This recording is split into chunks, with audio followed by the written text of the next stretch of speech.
Hello.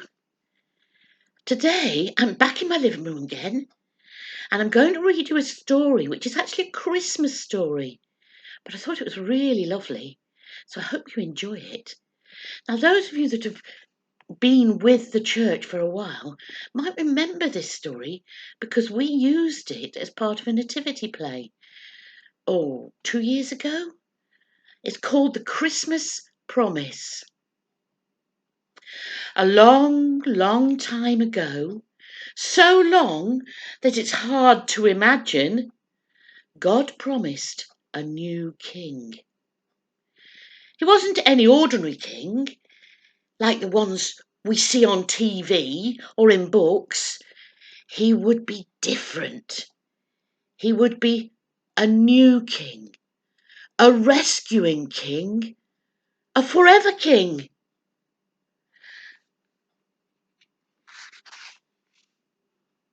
And do you know what? One precious night, God kept his Christmas promise. Would you like to know how he did it? The Christmas story starts with an angel. Whoosh! He came from God to see Mary. The angel had a special message. Mary, you're going to have a baby. He will be a special baby. God promises that your baby is going to be king, not for a little time, but forever and ever. He will be the forever king. Wow, king forever. Mary was going to marry Joseph. So God sent another angel. Whoosh! He came to see Joseph. The angel had a special message for Joseph. Mary is going to have a very special baby, the angel said to Joseph. Her baby is going to be king and will rescue his people. He will be a rescuing king.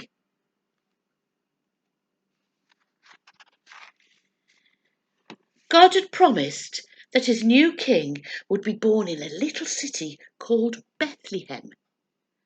And that's where Mary and Joseph went. But Bethlehem was very busy with lots and lots and lots of people. Oh dear. So when the baby was born, he had to sleep in a manger instead of a bed.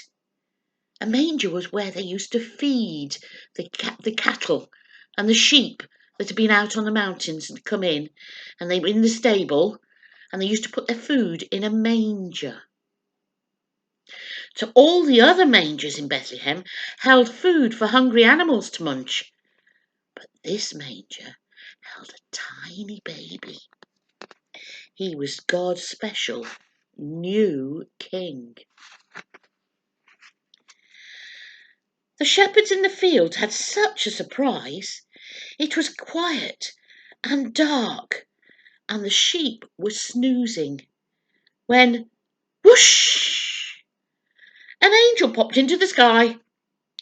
Now the sky was bright, and the shepherds were so scared. But the angel had a special message for them.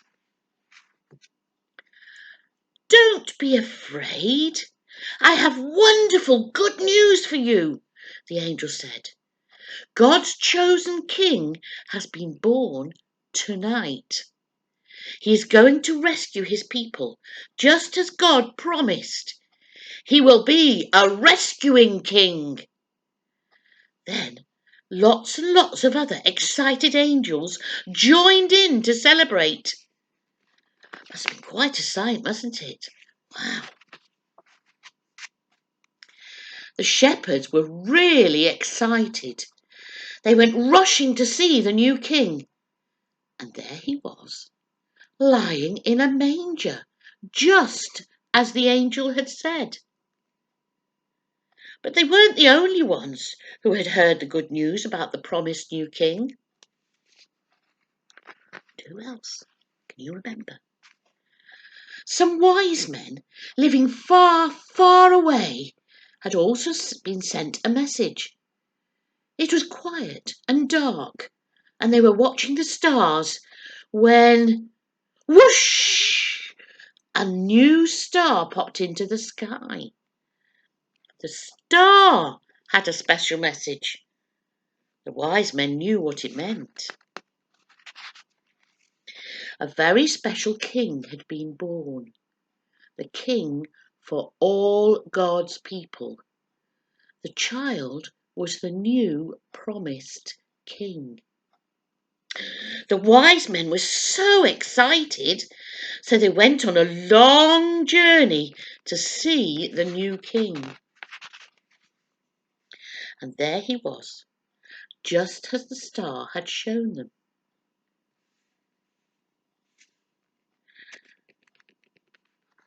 I'll show you the pictures in a minute.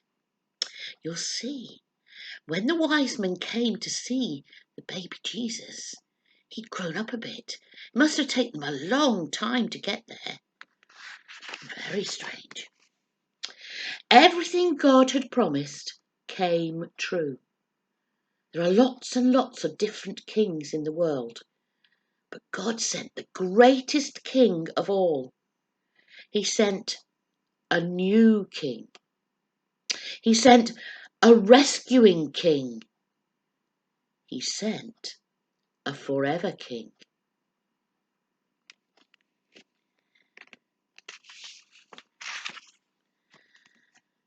And do you know what this king's name is? His name is Jesus. Isn't that an amazing story? It's taken from the Bible. It's the story of when Jesus was born. It's adapted a little bit to make it into a story, but it's how Jesus came to be on the earth. And we talk lots and lots and lots about Jesus. Can you remember what they said?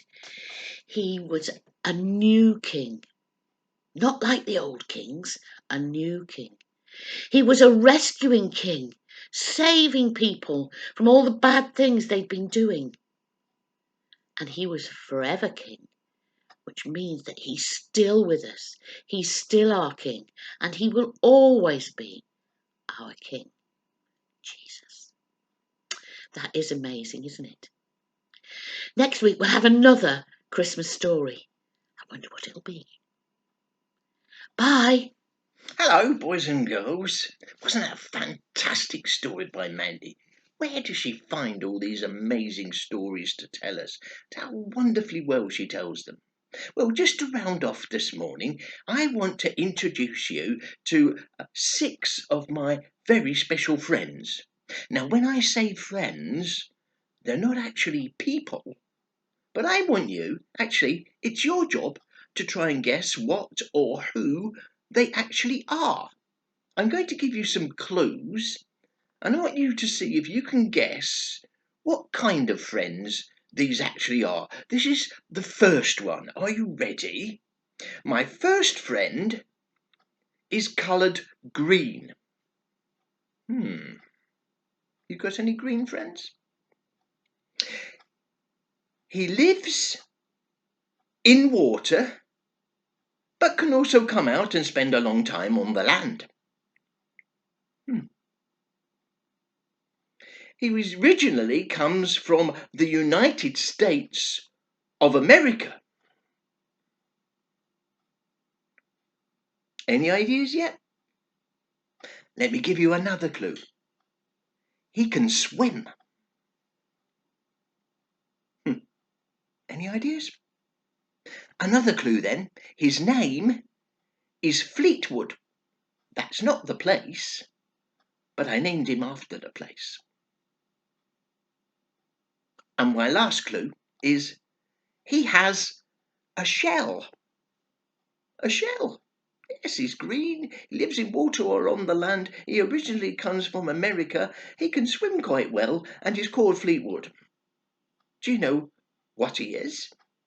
My friend Fleetwood is my pet turtle, and he lives in a large 4-foot tank in my front room. I wonder if you knew I had a pet turtle. Let me introduce you to my second friend. See if you can guess who or what this is. My second friend is red in colour. Ooh.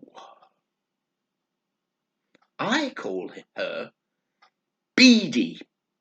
Actually, it was Mandy, my wife, who gave her the name. We call her Beady. This might help you. The third clue. She has wheels. Yes, wheels. I have had my friend for 2.5 years. And the last clue, this might not help you that much, but she has a camera at her back. Any idea who or what Beady is? Well, I'll tell you. Beady is my car. And I drive Beady. We call her Beady because part of the number plate, her registration plate, is VU15BDX. BDX. So that's my second friend. What about my third friend? Well, actually, see if you can guess who or what my third friend is. My third friend is also red in colour. This friend doesn't have a name. But this friend I keep in a red case in my pocket. Not very big then. I can use this friend to talk to people. Sometimes a long way away. And the last clue, I can use this friend so it can bring me messages from other people. Sometimes it rings. Can you guess? I think you might have guessed that one. Yes, that is my mobile telephone, which I carry around with me. What about this fourth friend? See if you can guess who my fourth friend is. My fourth friend is coloured silver. Have you got any silver friends? Now, this friend can work on batteries.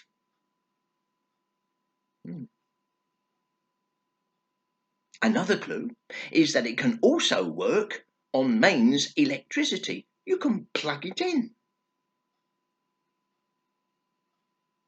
Another clue is that it's got lots of buttons called keys, and you sort of type on them. And a little bit like my previous friend, my mobile phone, this friend can receive and send messages all over the world in seconds. Have you any idea who it is or what it is? It's my laptop computer. Do you have a computer at home? Maybe it's silver like mine. My friend number 5, most of you will have seen at some time or another, although perhaps a bit of a while ago now. He is coloured black. Any ideas yet? Second clue is that I carry him in a large black bag, full of other things as well. This friend also works on batteries. Any clues? Let me give you another one.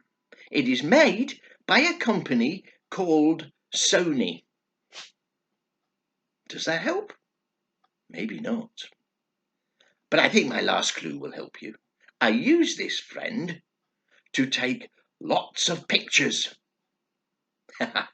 Yes, that gave it away a bit, didn't it? Yes, that's my camera. You will have seen me taking lots of photos in the past, I'm sure, and I'm still doing it. And last, but not least, actually, you might guess this if you're careful and observant and look around as I speak. My last friend has a black rim. And I keep him in a green case. I think the next friend might help you. My friend were made by Specsavers. And the last couple of clues are a bit of a giveaway. My friend helps me to see better. I think you've probably got it now, haven't you? And I use my friend by perching them on my nose and on my ears. I expect you've got it, haven't it? Yes, it's my glasses. Did you guess all my 6 friends? Well, we'll have another game or a quiz sometime next week. In the meantime, have fun and enjoy yourselves, boys and girls. Bye for now.